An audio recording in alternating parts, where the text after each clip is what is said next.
Vamos então dar continuidade ao estudo do tópico do frasal de desenvolvimento do parágrafo. Nessa segunda parte, nós vamos trabalhar com as estratégias de desenvolvimento do parágrafo. Na primeira parte dessa aula, nós vimos diferentes formas de iniciar um texto, de como fazer uma introdução, o tópico de parágrafo. Agora nós vamos ver as estratégias de desenvolvimento do parágrafo. Como podemos então desenvolver um parágrafo? Então, no desenvolvimento do parágrafo, conforme o próprio nome indica, detalha-se o tema, o assunto, a ideia núcleo apresentada no tópico de parágrafo, ou seja, na introdução. São várias as estratégias que podem ser acionadas para a explanação da ideia núcleo, mas isso vai depender em grande parte do assunto e da finalidade da exposição. Então, com base em Otto Mossi Garcia, listamos algumas estratégias. A primeira estratégia é o desenvolvimento por detalhes. A ideia núcleo é especificada por meio de especificações, por meio de pormenores. Então, exemplo, a introdução falava sobre o desequilíbrio entre a oferta e a demanda de água no Brasil. Então, no desenvolvimento nós temos: o pesquisador adverte que, apesar de 77% das águas de superfície da América estarem no Brasil, o país é um dos que mais sofre com o desequilíbrio entre a oferta e a demanda, o desperdício, a poluição ambiental e a violação da área de preservação dos cursos de água. Nem as águas subterrâneas estão protegidas. A falta de controle técnico nas perfurações e a construção sem a proteção sanitária adequada estão permitindo a contaminação dos lençóis freáticos e a limitação da vida útil na produção.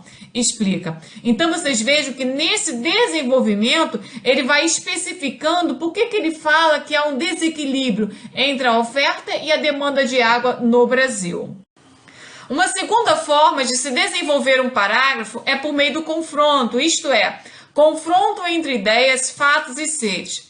Nesse tipo de desenvolvimento, utiliza-se tanto o contraste, baseado nas diferenças, quanto o paralelo, baseado nas semelhanças. Então, o tópico de parágrafo. Imagine se eu vou desenvolver o seguinte tema: diferenças entre mecanismos linguísticos e mecanismos gramaticais de coesão textual. Então, nós temos o exemplo: as relações de sentido se manifestam por meio de mecanismos linguísticos que podem ser relacionados a dois grupos, o gramatical e o lexical. No grupo dos mecanismos gramaticais, as relações de sentido se manifestam por certas categorias ligadas a um sistema fechado que diz respeito à gramática da língua. Já o grupo dos mecanismos lexicais, como o próprio nome aponta, manifesta-se por intermédio do sistema aberto do léxico, constantemente enriquecido por novas palavras, formadas dentro da língua ou a ela acrescentadas por empréstimos a outras línguas. Então, vejam que aqui nós temos um desenvolvimento por confronto, porque eu estou mostrando como se faz a coesão por meio de mecanismos gramaticais e como a coesão é feita por meio de mecanismos lexicais. Aqui nós temos um outro exemplo, com o seguinte tema: a natureza e a essência do ser humano. Então o texto começa: antecipando-se a Freud, Shakespeare dizia que o homem é feito da matéria humana e de seus sonhos. E lá no finalzinho se tem: em última instância, somos o que sonhamos, dizia o autor de Hamlet. Então aqui nós estamos colocando duas opiniões diferentes, fazendo o confronto de duas opiniões diferentes. É uma forma também de fazer o desenvolvimento de parágrafo, utilizando então o confronto de ideias. Uma outra forma também de se desenvolver um parágrafo é por meio da citação de exemplos. É muito utilizado esse recurso, é muito utilizado em livros didáticos e também até em textos jornalísticos, como uma forma de dar embasamento, mais veracidade ao fato. Aqui a ideia núcleo, o tópico de parágrafo é: as péssimas condições de infraestrutura urbana causam a morte de mais de 50 mil pessoas por dia. Então, se traz aqui nesse texto dois exemplos. Morrem 50 mil pessoas por dia por causas vinculadas, aí se explica a causa. Aí mais para o final, mais 70 milhões vivem em ambientes onde a fumaça é um outro exemplo. Então, aqui o desenvolvimento desse tópico de parágrafo está sendo feito por meio da citação de exemplos. Uma outra forma de se desenvolver um parágrafo é por meio da definição. Da mesma forma que podemos iniciar um tópico de parágrafo por meio da definição, também podemos desenvolver o parágrafo pela definição. Nesse exemplo aqui, se desenvolve então o parágrafo por meio da definição de qual é o verdadeiro objetivo da educação. Então, o verdadeiro objetivo da educação, como de qualquer outro processo moral, é a geração de felicidade. Aqui, então, nós temos a quinta maneira de se desenvolver um parágrafo, por meio da fundamentação da ideia núcleo. Nesse tipo de desenvolvimento, apresentam-se as razões, as justificativas que irão sustentar a ideia núcleo. Então, o tópico de parágrafo é que lembra o Natal. Então, durante o parágrafo, a pessoa que escreve, o Carlos Heitor Cone, ele tenta fundamentar essa ideia núcleo. Então, ele vai dizer, o Natal, mesmo sem qualquer conotação religiosa, sem qualquer compromisso confessional, lembra uma antiga e inarredável aspiração humana a um Deus entre nós com a nossa carne. Independentemente do dogma e da fé, é comovente a história daquela judiazinha de 15 anos que aceitou sem espanto o anúncio do anjo e por aí vai. Então ele está fazendo a fundamentação dessa ideia núcleo, ou seja, do que lembra o Natal. E a sexta e última maneira que eu trago aqui de se desenvolver um parágrafo é por meio da explanação das ideias em cadeia. Eu gostaria de chamar a atenção para o seguinte: essas formas de desenvolvimento, uma não exclui a outra. Eu posso, no mesmo desenvolvimento, utilizar a explanação das ideias em cadeia, eu posso utilizar nesse mesmo tipo de desenvolvimento a citação de exemplos. Então, uma forma não exclui a outra. O importante é haver coerência, né? Então, o que significa o desenvolvimento por explanação das ideias em cadeia? É comum o autor, após apresentar a ideia núcleo no tópico de parágrafo, dividi-la em partes e analisar ou discutir cada uma dessas partes. Então, eu tenho assim o seguinte tema a ser desenvolvido: os brasileiros consomem remédios de forma exagerada e sem consultar o médico. Então, vejam só, na primeira parte, o autor do texto, a jornalista, faz uma provocação de quem... levante a mão quem jamais tomou um remedinho receitado por um amigo, ou então foi numa farmácia e fez a automedicação.